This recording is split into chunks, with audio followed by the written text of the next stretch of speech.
So, fellas, you want to do it? No. Yeah, go for it. Action. Come on, put some energy into that.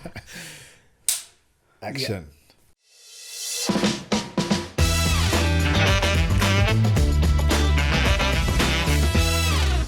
Folks, welcome to another episode of Fitpod. Today, it's going to be a very interesting episode. My guest today, in 2019, he was fighting for his life. He was paralyzed neck below. And I met him a couple of weeks ago at a fitness challenge, which I did with Swench. And I was totally blown away by the story, the snippet that he told me. And he's here with me today in the studio with his PT, who's been here on the show before as well. Please welcome Curtis and Scott. Curtis, how you doing, bro? I'm all right, thanks. First of all, thank you for taking time out and coming from all the way from Manchester in this terrible rain. How was your journey? Yeah, it was all right. Just a quick train. Yeah. Scott, how you doing, bro? I'm good, man. Good. Glad to be back. Why are you tense up for, bro? Just relax. I'm chilling. I'm good. I'm good. No, I'm good. Glad to be back on. Good. Curtis, you said to me at the gym that you were paralyzed neck down for a good several months. So tell us what happened. How did it all happen, and how did you recover? Did you kind of take some kind of therapy, physio, or did you just kind of slowly start getting back up? So in 2019, I was coming out of the gym and I was shot 3 times point blank, 1 in the neck and 2 in the chest. So the 1 in the neck, it hit my spinal cord, C6 and C7, which paralyzed me, so I couldn't move. I was obviously lay on the floor, bleeding out. I had friends around me. Were you in the car or? No, I wasn't outside the car, getting in the car. Oh, right, okay. So the car was if you've read it on the news, they said that I was sat in my car, but I wasn't sat in my car. I was at the car door, opening the car door. Got ya. And then what happened? Yeah, so then obviously a gunman appeared from the front. Obviously he was hiding on the car park waiting. And then, he shot me 3 times. Once in the neck, straight from the front, which hit C6 and C7 column. It missed my main artery by millimetres. And then the 2 in the chest was obviously on the right side of the chest. That's lucky. Which lucky, because if they would have hit me in the left, it would have gone straight through the heart. And then, it would have been game over. That is mad. Crazy, isn't it? Crazy. What have you got to say about that? You know what? It's mad. Like, I've obviously known Curtis for a while now, and known like my first introduction. No, not my first introduction, but we got closer through after that happening. But like hearing it and the actual details of it, like it's crazy. You can't even like. You can't imagine it. Yeah, you can't imagine that. You know, when you said to me that this is what's happened, I was paralyzed while after the challenge. I couldn't get my head around it for a good couple of days because I kept on thinking about it. I was like, how bad must have been? Like for somebody, but you were in fitness prior to that, right? Yeah, I was already in fitness. I was big. But in 2019, I was more like, I just liked to bang weights and like look big. I was probably like, I think I was about 16 stone then when that happened. Obviously, after that, I've had to rebuild, and now I've took a different approach to fitness where now I'm all about building the engine, and I'm not bothered about the size and stuff now, so it's all strictly fitness. V12. And endurance. You're building a V12. That's what it's all about. Or running the on W16. running on all cylinders. And the thing is as well, with the recovery, it's like, it's not just a case of, like, I think with everything that happened, just recovering and getting back to normal life, that's amazing. Of course. Like, Curtis is humble, he won't gas himself up, but the level that he operates at in terms of fitness training and what he do, like, is a whole nother level. Bro, I seen him at the challenge, and I could never have guessed. You told me about someone, remember? You told me about him. When you first said about the podcast, I said it'd be perfect to have on because the story is crazy. And I could never have guessed it was him. Yeah. Never. Like, he's not just doing stuff fitness-wise, like, he's he was doing actually stuff just that most people smashing ain't it getting close out. to, yeah. So Yeah. it's wild. So so what happened? When you got shot and stuff, and obviously you're gone, like you don't know what's going on, and you woke up. No, so I was awake all the way, so I can tell you, like, Oh, from shit. start to finish, I know exactly what happened. Obviously, I was laying on the floor, and I'm thinking, I need to get up, but I couldn't get up. So all I So know, that was instant. I hit the floor, and then everything was like a flash. The E ran off, and then I wanted to get up, but I couldn't. But then I just knew I'd been shot because of the sounds, obviously, the 3 bangs. That's when all my friends come running out the gym. One of my friends now, sadly, has passed away. He's the one who saved me. Like, he took his top off. He sat the pressure on my neck, pressure on my chest, stayed with me till the ambulance come. Obviously, I remember the phone calls. People were screaming. People were telling the ambulance just to hurry up. He's changing colour. His eyes are going. And they was just talking to me, getting me through. And then that's when I was put in the ambulance. Do you remember like thinking anything during all of that? Yeah, I'm thinking, I'm going to die. Obviously, I'm saying to Cuzzy, Tariq Khan, obviously, he's a close friend. I was just saying, obviously, tell my son, Theo, tell Ezra, I love him. And then he was like, no, you're going to tell him yourself. You're going to tell him. And then that was it. Then I went in the ambulance and then blue lighted to Manchester MRI, where as soon as I got there, when the doors open, never seen so many armed police in my life. And they was just all there with big guns. I got rushed in, and then I was in like a waiting room. Why were the police at the... They guard you in it, so they stayed at the hospital for like a good 2 weeks straight outside my room. You needed passwords to come in the hospital, into the ward to see me. Yeah, I couldn't have visitors. They had to have police checks before they could come in, etc. They'd have to give the name, the date of birth, the address, then they'd get a like green pass to come through. But then obviously my mum and family didn't let everyone in, so it was only close, immediate people. But I remember I went into the one of the rooms, and then I was in that much pain, and it's like they're like, oh, giving me this, they're giving me ketamine, so I'm off my nut at the same time. Yeah, so I was like, I was flying. Yeah, and then I just remember them saying, like, I'm just saying, no, when I was on the floor, I've obviously said to Tariq, like, I could taste blood in my mouth. I'm saying, where have I been shot? I didn't know. I'm just saying, where have I been shot? But they didn't want to tell me my neck, so they was like, oh, in your chest. But then one person, then another guy who was just there, like a normal, he said, oh, there's blood coming down his neck. So then that's when I knew I'd been shot in my neck as well. That's mad. When I was in the other room at the hospital, I remember they'd let 3 or 4 people in. Like, I had a good friend called Stephen, a family friend. He's basically my cousin Ashley. He was allowed in. My mum, my dad, my uncle, and I remember them saying, obviously, to my mum that no one was allowed to touch me. They could see me, but they weren't allowed to touch me because they were saying that obviously, if I pass away, my body's then evidence. So then they would I don't know the word, but basically they put stuff on my body that would mess with forensics. So no one was allowed to touch me. I never thought it's that. Yeah. They take it that serious, you know. Yeah, but then obviously my mum, so she was just saying, nah, he's my son, and then whatever. Then I went into 12-hour surgery, emergency surgery. On the same day?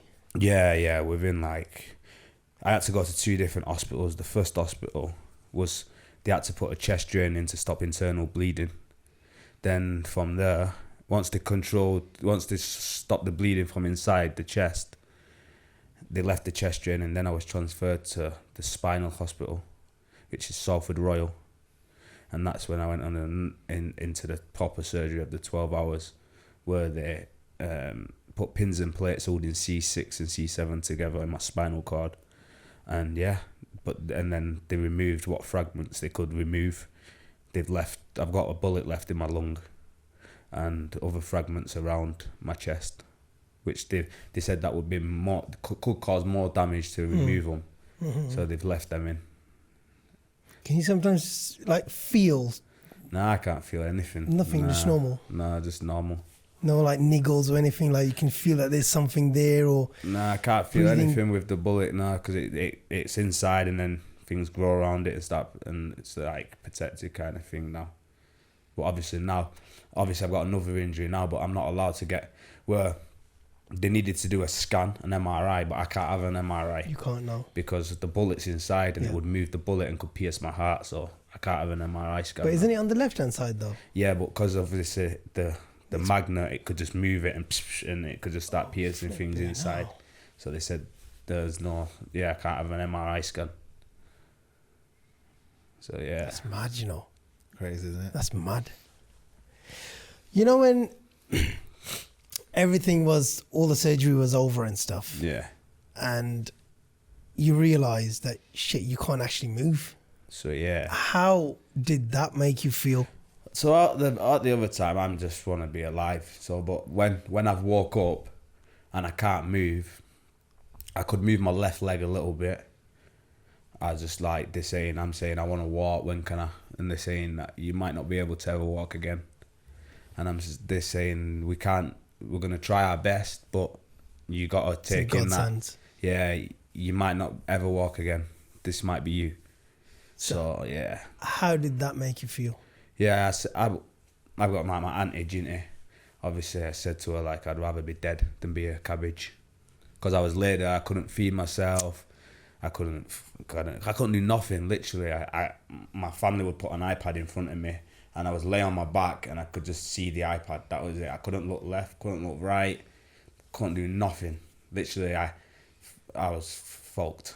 Yeah. Mad, isn't it? You can't even imagine. Yeah. I can't. The family's strong. Like my family's support was unreal. Like I didn't even know like they'd be there as deep as they was. Like they was bringing me food. They was like, no, I'm like, I don't want to be here. They're pushing me. They come. They'd put. So you could only speak. Yeah, I could just speak. Yeah. Yeah. But I was round, but I was in and out of sleep because of all the drugs. Then they would bring picture of my two sons. They'd put it on the table so I could see it. Just stuff like that, you know.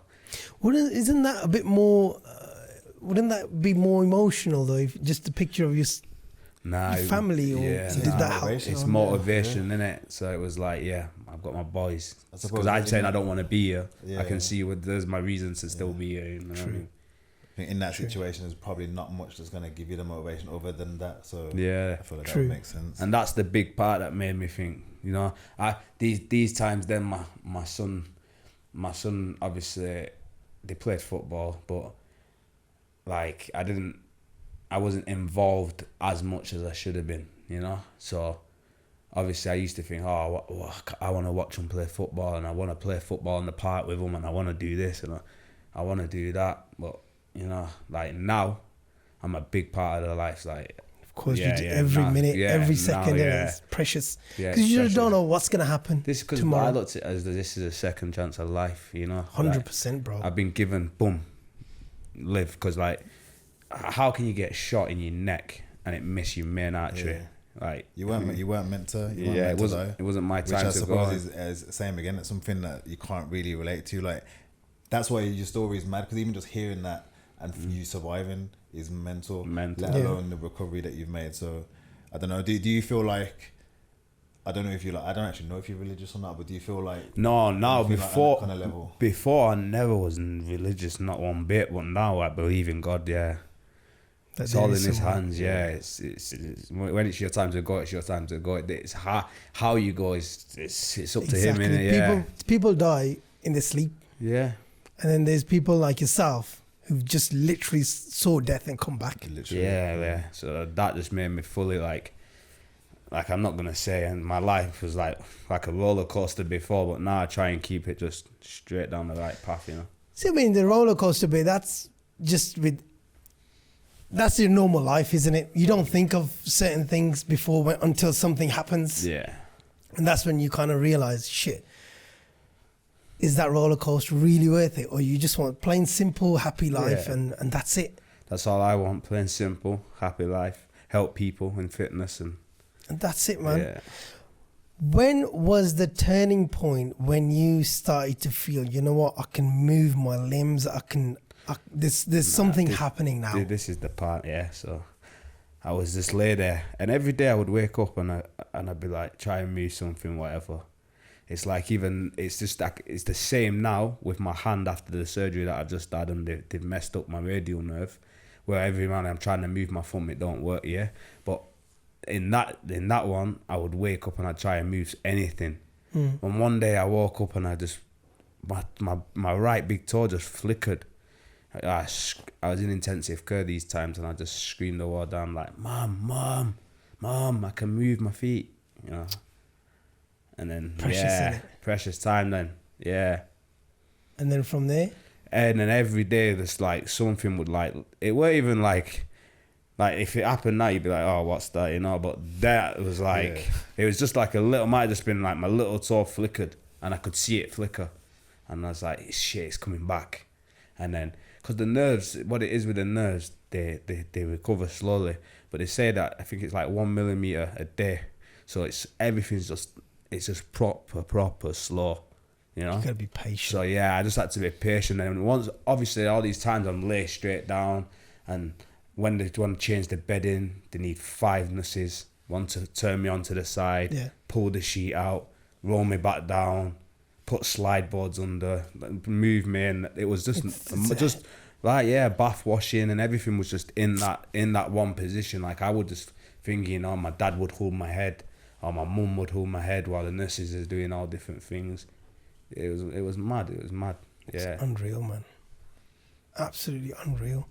So when did you start standing up? How did that feel when you like say your legs started working? And then, so the legs didn't fully move when they were saying we're gonna like sit you up or we're gonna do this, because they had to then remove the chest drain and do other stuff before they could get to the physio part where they could stand me up, you know. So I just kept asking them day by day, and then one day, like one of my good friends, family friend Cam, he came to bring me KFC, and at the same time as he walked in, the physio walked in to say, oh, we're gonna stand you up, we're gonna get you up out of bed today. Wow. I was like, yeah, buzzing. And obviously he was there. How long was that, like 6 months? After 6 months? No. It was a few months. It was probably about a month or two when they sat me up. Yeah, I couldn't move, but they sat me up and give me a frame, and you know. Wow. Yeah. Right back down to basics, you know. Yeah, I'm doing that with my son now. Yeah, he's holding things, he's walking around. It's just literally, I had to learn everything from like being a baby again, from start to finish. Even picking up, I got videos where I'm trying to just have a drink when I'm picking a drink up. And would that be okay if I put that on the on the side? Yeah, you can. Want to have a look and stuff, you know, just to. Yeah, I can send you the clips that are separate. That'd be nice. Well, yeah, because I used to film stuff on my iPad and stuff, so I could show family and that. How do you feel looking back at that? Yeah, I come a long way. Yeah, I come a long way. I still have problems that you don't see, you know. But I know I've got that problem. Like my right leg sometimes collapses, like before. But bro, you didn't collapse on that challenge. You was that's what I'm saying. Smashing it through. You're doing a better job than me. So like sometimes it's because it's your nerves. It can just do it at any time where it just collapses and it just gives way and then I fall over. But before, that would piss me off, and I'd be now I just laugh. I'm like, fuck it, yeah, we'll get back up. People look like, oh, he just fell over, but no, it's nothing. Yeah. Yeah, you don't know, I've got 3 bullets in me. Yeah. Do you know what I mean? So when did you meet Scott? And how did that happen?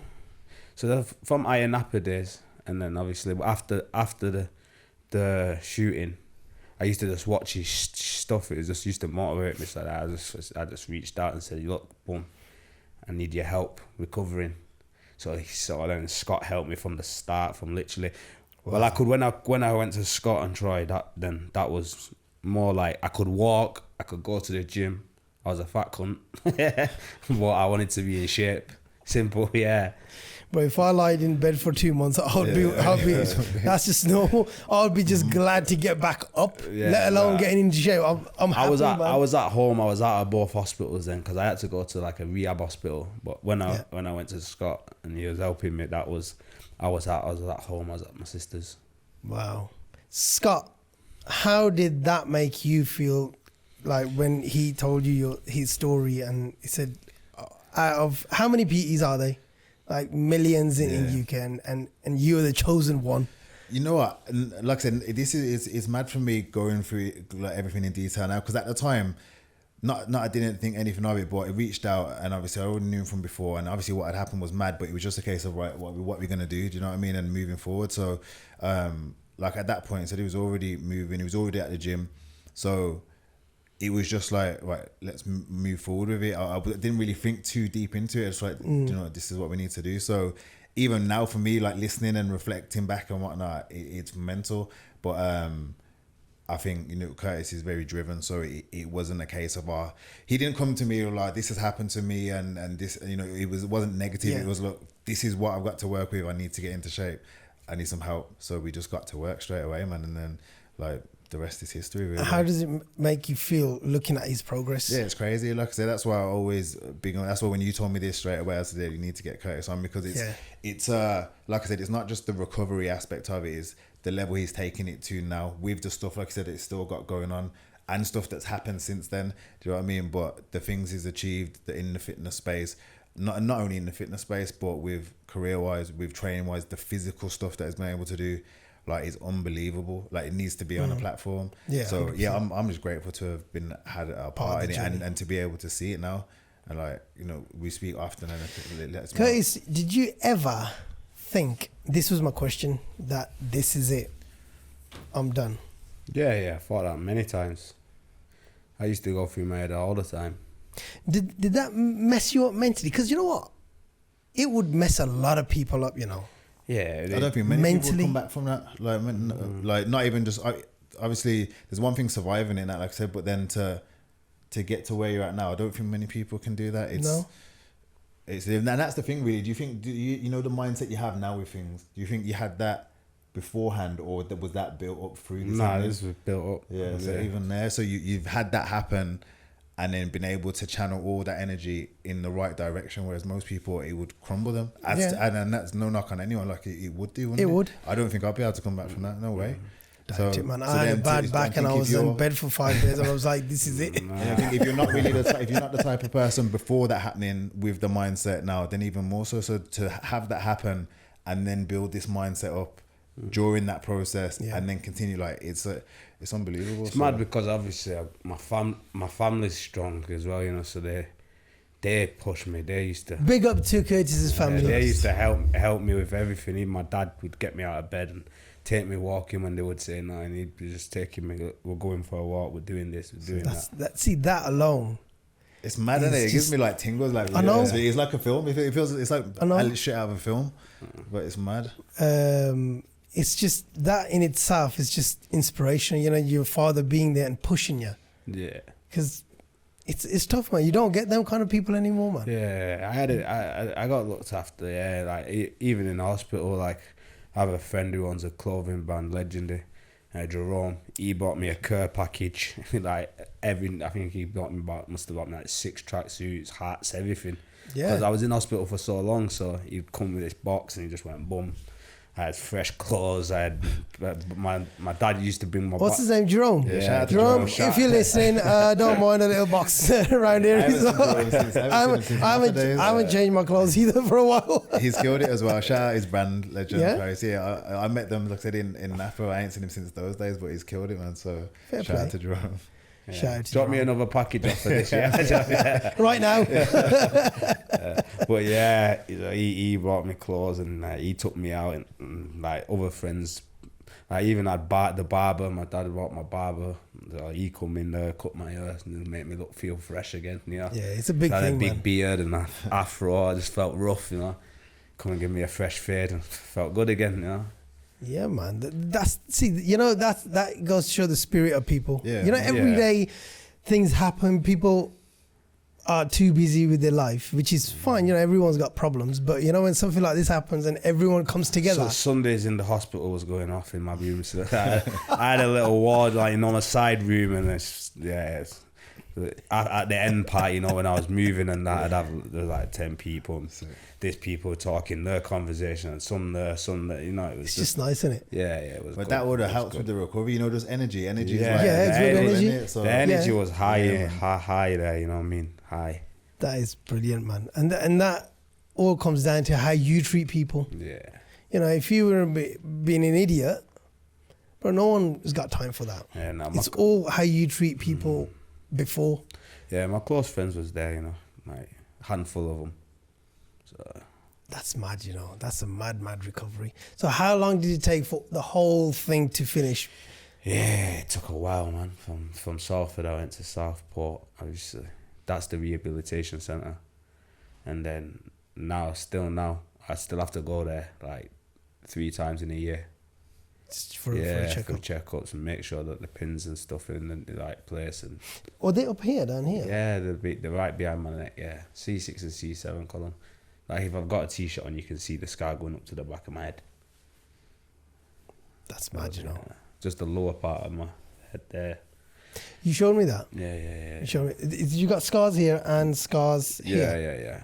I've got two little scars here. Obviously, they're the bullet holes, but they just close up themselves. And the scars at the back is obviously where they had to cut open and operate. So That's mad. yeah, That's mad. it took a while, man. It took a while. It was a long road. So you're a PT now. Yeah, I already had my qualification before all this, but I never took it. Like I just used to do it like as a little part-time job, and yeah. So how does it feel now when you are helping others, Yeah, it feels good. and then people come to you for Yeah, help? I like helping people now, even if I'm just giving people advice and that. And then when you hear other people's story, everyone's story is different, innit? But So, are you still at the same gym? nah, so I'm not in the gym. I'm just online now. So basically, just online. from what Scott done, I just took things from that, and then obviously I asked him, how do I do this? How do Is I he do paying you that? royalties for that? It's family, innit? It's family now, Yeah, so yeah. it's all part of it. Yeah. Invoice coming up. Anything, I'm like, yeah, Scott, what about this? What's that? How do I do this? Even the app, yo, Scott, boom, yeah, this guy will do your app. Just, yeah. That's good, man. Yeah, starts all now. Like, so what you're saying is 2019 with 24 now. Yeah. All this time he's been helping me. Yeah, bit slow sometimes on the replies, but you know. I hold my hands up to that. I have to, yeah, I'm a bit. No, to be fair, he replies back to me, all right? I think it just depends on the person. Yeah, you know what it's like. You know when you read, I've got a bad habit. You know when you read messages and then you answer in your head, or I think I'm gonna shout back, and then And you think that next you've answered minute, it, but you haven't. Yeah, but the mad thing is, obviously, he's helped me through this, and then like recently, he must have shouted me for my help on running. Yeah, so, yeah, exactly. Like, So- how do I do that? How can I improve? You know, so Yeah. It all works full circle, isn't it? Yeah, that Yeah. felt good. It's like the other day, my cousin messaged me. I looked at it. I was like, all right, cool. I'll message him in a bit. Yeah. And I totally forgot. He's Yeah. called me. He goes, I messaged you a while ago. You didn't get back to me. I was like, oh shit, I was just doing something. I totally It forgot. happens, man. But And obviously, then- we're all big people, innit? We understand. So it's one of them. I think sometimes people can like take it to heart, but it's one of them. Send another message, and Yeah, it yeah, is what yeah. it is, Yeah, isn't yeah. it? Yeah, But don't man, take we've, anything to heart, Yeah, please. we're at. I don't take it to heart, me. But Yeah, sorry, you were saying? I don't even know what I was gonna say. Just what Craig was saying about obviously it's gone full circle now, because I'll reach out to him with the running, with the fitness stuff, trying to get some help with that. So it's yeah, man. I don't know. I think like we're just on the same page with things, and I've not got a big ego. Not only that, I think we've all got an ego, and you need an ego, but I'm humble with it, so I feel no way about asking Curtis for help, asking you for help, even if I might have done a bit more in that space or whatnot. And same with the coaching side of things. Obviously, there's probably no better sort of background to come from to help other people than Curtis. You know, if you're a client, or if any of us here, none of us can say, we can't moan about anything. We can't talk about not being able to achieve this or lose weight or do any of these things when Curtis is sitting there. Do you know what I mean? So it puts him in a great position to help other people, because like we all need that motivation. So as we just gone throughout the years, he built that up and then started coaching himself. Bro, no one has got an excuse when he's in the room. No, not at all. I hear some excuses, me, and I'm like, oh man. Yeah, not at all. Can't. And even then, like obviously we'll go into it in a bit, like stuff that's happened since then and whatnot. that alone, you know, with the nerve, that alone is like a life-changing thing for a normal person. And then Curtis is just cracking on. So it's mad. It's one of them, and it makes you have a different perspective on what you're using as an excuse or a reason not to go and do something, or at least go and try and do it. You know what I mean? So I think it puts him in a perfect position to help people and to coach people, because he's been there, done that. It's not. Yeah, exactly. What's the worst excuse someone's ever come up to you and said, and you just laughed it off in the face? What? Seriously? I don't even. So you know what I mean? I'm not a bad person, so I won't laugh like at a minute. But when I put the phone down, I just think, oh, twat. I just hear some mad stories and this. And give us one I example. can't do it because I've gone over on my ankle. I can't train this and I can't train that. We train something else. You can always do something. You know, you can always. If your legs ain't working, you can do upper, you know? Yeah, you need to have a big pair, man. If I was his client and if I said, yeah, my ankle's hurting, I can't do this, I need to have a big pair to come up and say that to him. Yeah, of course. Especially knowing what he's been through, you think, okay, I need to come up with a better excuse. Better excuse, isn't it? You can struggle to find one. But that's an amazing story, you know, honestly. What would you say to people who are moaning and groaning about nothing? I can't even think of anything. Nah, you just need to just grit your teeth and get on with it, you know. Everything always gets better, always does. Sometimes it'll get worse before it gets better, but it's always going to get better. You just got to keep working, you know. Like my aim now is obviously to get as fit as possible, like silly fit. Like I want to be hitting high. What's his name? David Gargan. Yeah, like I did his challenge. Did you? It says some of the things that, because this is what I mean, like some of the things that he's done are next level. So some of the challenges he's done over the last year. Go on then. So I started running. I never used to like running. I used to hate it. I like sprinting, but never long distance. So I thought, you know, I'm gonna do some long distance running. Started running, fell in love with running. Started doing half marathons. Did a Manchester Marathon. Then I wanted to do, obviously, once I'd hit that, I thought, right, I want to get my time faster. So I started knocking time off half marathons, knocking times off 10Ks, getting my 5K into sub-20s. That's the aim, to hit under sub-20. Now I'm letting like 20 minute, 45 seconds, something like that. For 5K. 5K.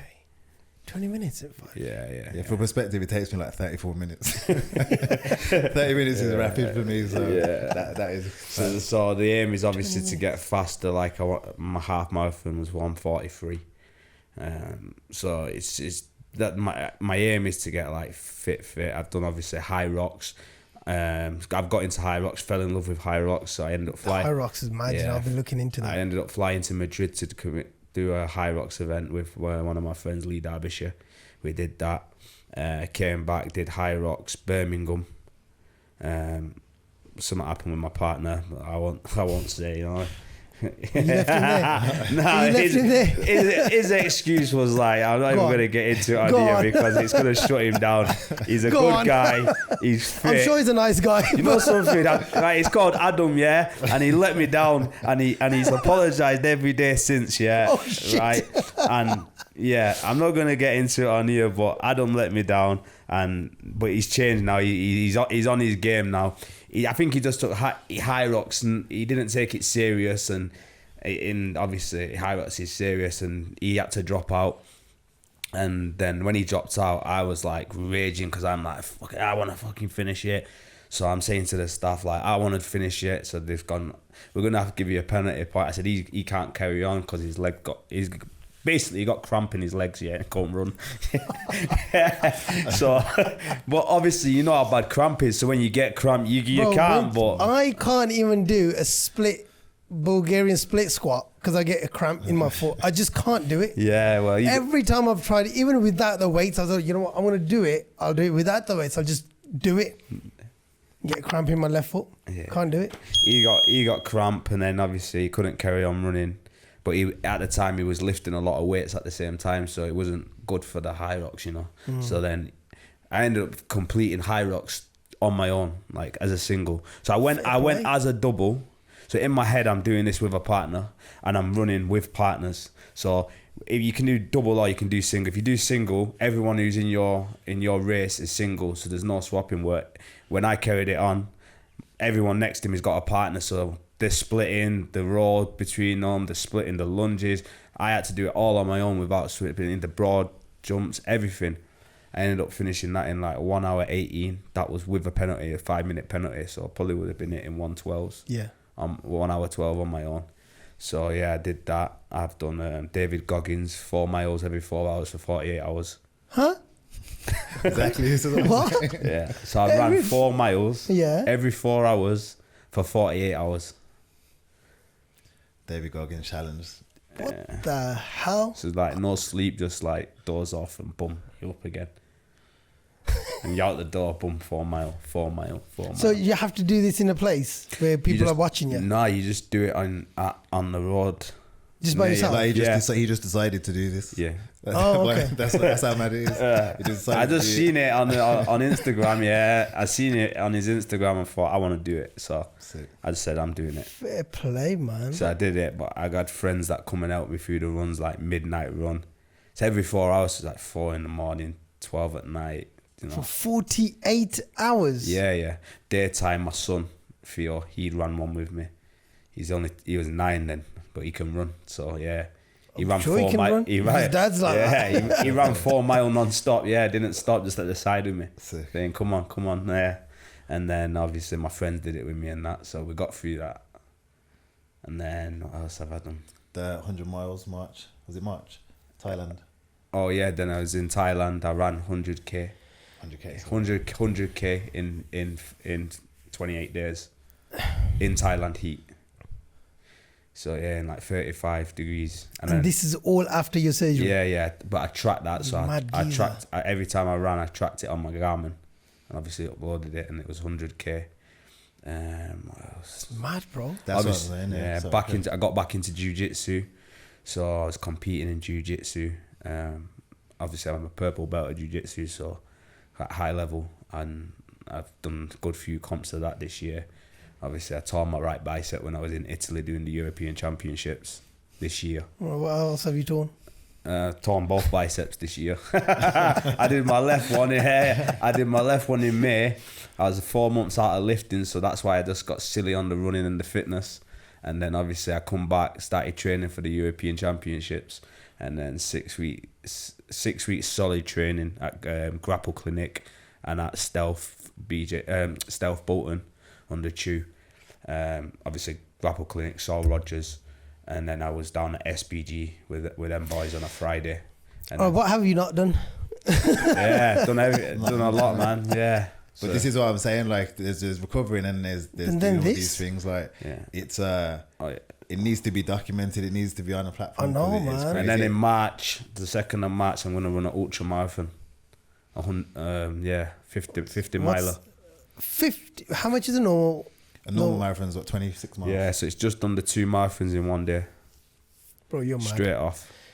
They must have tweaked your brain while they had you open, bro. 100%. Yeah, nah, it's just I just wanna. Hang on, just put this switch up a little bit and see what happens. I just want to test myself at the highest level and just Fair play, push man. myself to the limit. You know, see where I can actually get to with this fitness. You know what I mean? So that's what I'm training for now at the minute. Because obviously now I've got this right bicep injury. Well, and it's not the bicep's fixed now, but the surgeon, when he did the operation, he's cut my radial nerve by accident. So he's left my hand like that. You see it? So he's left my hand a mess. So on Friday I've got to have another operation on my nerves to fix my hand. So now that's why I'm just running. So obviously instead of sat at home depressed. So that's just like that there. Yeah. Yo. So then if I close it, so I can close it now, yeah. So that's tight. I can punch. I can do Thai boxing, whatever. But then when I go to let go, it doesn't. See it? So that and my thumb, I can't use my thumb because he's damaged the radial nerve. So you have 3 nerves that come down. One that closes your hand, one that does these fingers, and then obviously your radial nerve does these 2 and your thumb. That's the one he's damaged, the branch off that. So now they're gonna operate on Friday, cut open my arm in 3 places and fix the nerve. So now I'm just running. Bloody hell. But I think that the biggest thing is like the mindset. Like we was talking about it on the way here. It was like things can happen to, and it's mad because I'm reading a book recently as well, and it touches on that, and it's just all about perspective, how we choose to see things, how we prioritize, how we choose to see things, our perspective on stuff, what things we allow to affect us, and how we deal with things, you know, that we haven't got control over, because a lot of us procrastinate or don't do things out of fear or whatever the things are, and you know, it's just because of our perspective on it and letting things take us off track. Whereas everything, it's the fear of failure. Yeah, you could pick one of the things that Curtis has been through, and that would be enough to write anyone off and stop them in their tracks. But I think the mindset to be able to deal with it, understand, right, this is the situation, this is what it is.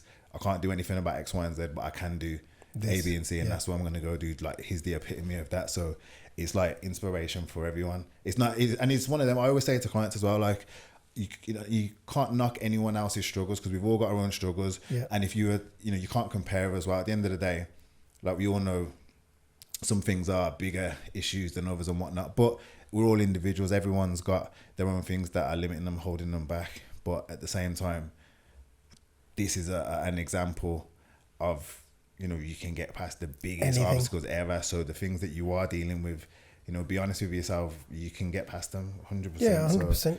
So it is very motivating. It's all mindset, isn't it? It's all mindset. 100%. And you can always figure a way around from something, you know, like my hand don't open now, but I can still do wall balls, because you just close it and catch the ball like that with one hand like that. Like when we came for the session last week, obviously before, when we was going through the session and he was setting everything up, okay, it's like, let me just try this just to see what works and whatnot. And that there's no dwelling on it. There's nothing. About I can't do this, and I can't do that. And pour it, and you can catch it enough. Yeah, so I've tried it, and then we started and smashed it. So I think the biggest thing it is mindset. Like, it's all about perspective. Any situation that we come up against or we go through, you can choose how you want to take that. You can choose what 100%. Perspective you want to take, and that will determine, you know, how you come out of it. So it's important message to take on board. Have you ever felt like, that's it, man, I'm done, I can't be asked with this anymore? Yeah, I'm not gonna lie, I have, yeah, but not now. You're full guns blazing. Yeah, you're running on flipping W16 engine, bro. My mindset is bulletproof now. Like, I don't know. Literally. I don't think many things will like break me in it. You know, like, I'm quite strong minded now. Obviously, I've just got to crack on in it. See, now the society, I put up a reel earlier. It's just a very soft society, man. We don't have people like yourself anymore. They're just too much. Too excuses, soft and excuses. I can't do this and I can't do that. What would you say to them? Like, and they're half your age. I don't even know what to say to them. They just need to just think, like, can you really not do it? Like, you can do anything you want, anything you put your mind to. Your mind will do anything but your body will do anything your mind tells it. It's simple as that. It's how bad you want something. If you want something bad, you're gonna get it. Simple as that. You know, like, I know for a fact what I want from life, you know, so I'm going to get it. It's simple. It might be some obstacles in the way, but I'll find a way around it, over it. However, I'm going to get there, you know, and I promise you this now, like, probably by next year, I'll be doing high rocks in under an hour. I'm going to make sure, however, if I need to lose 2 stone. High rocks is like the one we did, isn't it? What, the strength challenge, the 100 club challenge? Yeah, similar sort of workout, similar movements. A lot more running. I did it with the lads October, I think it was. Yeah, you did it with but that was the relay one, so that's the easier one, really. Oh, is it? Yeah, because there's four of you, so there's eight stations, and then you're running a K in between each one. But with the relay, there's 4 of us, so you only do 2 stations and 2K, and you can split it up as well. So still hard. It's a good start. It's a good starting point. Yeah, it's a good starting point. But I would love to do that. You know, they're all over. They're like literally. I'm definitely. But you need good partners. You're not like Adam. The good thing about I'm gonna sorry, Adam. This bit, yeah. Sorry, Adam. You know, I don't know you all. I'm gonna take this away. You know, if Adam comes back to me now, and says, "Let's go again," I would actually go again with him, because I've seen how he's changed his full game up, and I look on his Insta. he's doing his own fitness thing now. He's online coaching and whatever, and he's running a lot. Like I see him running 7K, and I see him running in the rain, and he's actually doing the work. But before, he thought because he was fit he could do it, and he thought because he could do all these burpees. Fitness is different. Yeah, it's different this level. Fitness is totally different. But the thing with the high rocks is it's a whole different game. It's like it's not about how strong you are and this that. It's basically the stamina, and it's a running race basically. You're racing because you're doing 8K, but in between every K you're doing a different station. You know, so you have to get it. And how many reps is it like? It's like some will be for distance. It just depends on. Oh right, okay. I know what's next. It's non-stop working it. So it's like a K run into 1,000 meter skier, then a K run into 1,000 meter row, K run into farmer's carry. Bro, it's just non-stop work for the full time, no rest. There's 8 stations, did you say, on a proper one on a full scale? Yeah, yours was of 8 stations. Yeah, so there's 8 anyway. But then if you're doing it singles, you do the whole 8. If you're doing doubles, you share it with your partner. If you're doing the relays, you got to do 2 each. So, but with your double, if you're doing a double, you have to run with your partner. So your partner needs to be as your fit, like your fitness level. Like I've got a good partner. Like my normal partner's Lee Derbyshire, where he wasn't. Like if you look on my wall, last year he'd never been to the gym, but he's been my friend for years. He used to say, "Come to the gym, come to the gym." No, I won't stick to it. No. Now the guy shredded out his back. Yeah, he runs as fast as me. Sometimes we'll be at track and I'm thinking, well, what's going on? I'm trying to push that extra bit, and he's just on my case. It's just like the first Ks and that he won't keep up, but then he's getting there. Like I think by this year, it's going to be a bit trouble because he's competitive as well, So he's non-stop. He's like, I need a new partner. Yeah. Lee's got to go soon. Lee's got to go. Back to Adam, man. No, Lee. I give it Lee. Like Lee come from like never been gym in his life till this year, and now he's at gym 5 days a week. I used to blagging me, come on, let me train you, let me do it. Nah, I won't stick to it, I can't be bothered. Now he's just on it. Now, I've got another 6-week challenge starting on the 8th, and he's already signed up. I'm doing that. This time I want to get big, so now he wants to bulk, but then keep his fitness, so. I was thinking of doing one of your challenges, the 6 weeks challenge. Something different. Because, when you got a challenge, like I usually use Wahid, and that's like over a period of time, and it's more of chill, relax, it's not chill, relax, but I could take my time on it. Yeah, it's more of like a lifestyle approach. Yeah, more of a lifestyle, but I do want to do one of your challenges as well. Just get involved. Because you got a time limit and you got to kind of be the best for that. It's only 6 weeks, come on. Yeah. It's not the end of the world. That's the thing, it's something like a challenge. It's a good way to just get kick-started, your year again, or get you back into a routine, or just... When is your next one? Monday, 8th. Oh shit, that's too early. Why don't start making excuses now. Why is it too early? What's your excuse now? Go on. My excuse is that no, I am gonna do it. There we go. Monday. How do I sign up? I'll send you the link for my one. I'm joking. Where's your sign on Tuesday? I'll do yours. You guys, let's do it. I'm joking. No, the reason why I want to do it with yours is because we'll be there. We'll be there. You're there. So I prefer to do like. If I need any help, I know you're there. I can ask you the questions. Of course. Because last year I did it with Wahid online when I was in Aylesbury. Yeah. I was doing a transformation thing, and it was good, but it's just a bit difficult sometimes. You just can't be asked. Yeah, sometimes you just think everyone works differently. That's bothered, man. Yeah. But when everyone's there, you just kind of crack on with it, and that's what it is. So I like to do things where I can physically meet that person. I'm doing the transformation. I'll do yours as well. I'm not saying that. We'll do yours. I'll definitely do yours. And but Monday. Yeah. I'm gonna speak to Wahid today. Yeah. And I said, tell him that I want to do yours on start of 6 weeks. Yeah. 6 weeks. That's it. Bang on. I'll smash it. Let's see that picture, bro. I'm gonna be waiting for your transformation. That's me, bro. There, bro. That's me there, man. Yeah, you smashed it there. Yeah. See what Scott I gets do you one right. every year. I do one every year with Wahid, but I've been working with him for 4 years now, 4 or 5 years. But just a little change, see how things are, see how you work. Yeah, that's how everyone works different. That's why it's good to do that, and that's why if you look at coaches and whatnot, anyone that's like actually has a passion for helping people and enjoys what they do, they won't have no issue with you going elsewhere. and it's like, the me same and Curtis are in the same business, and Yeah.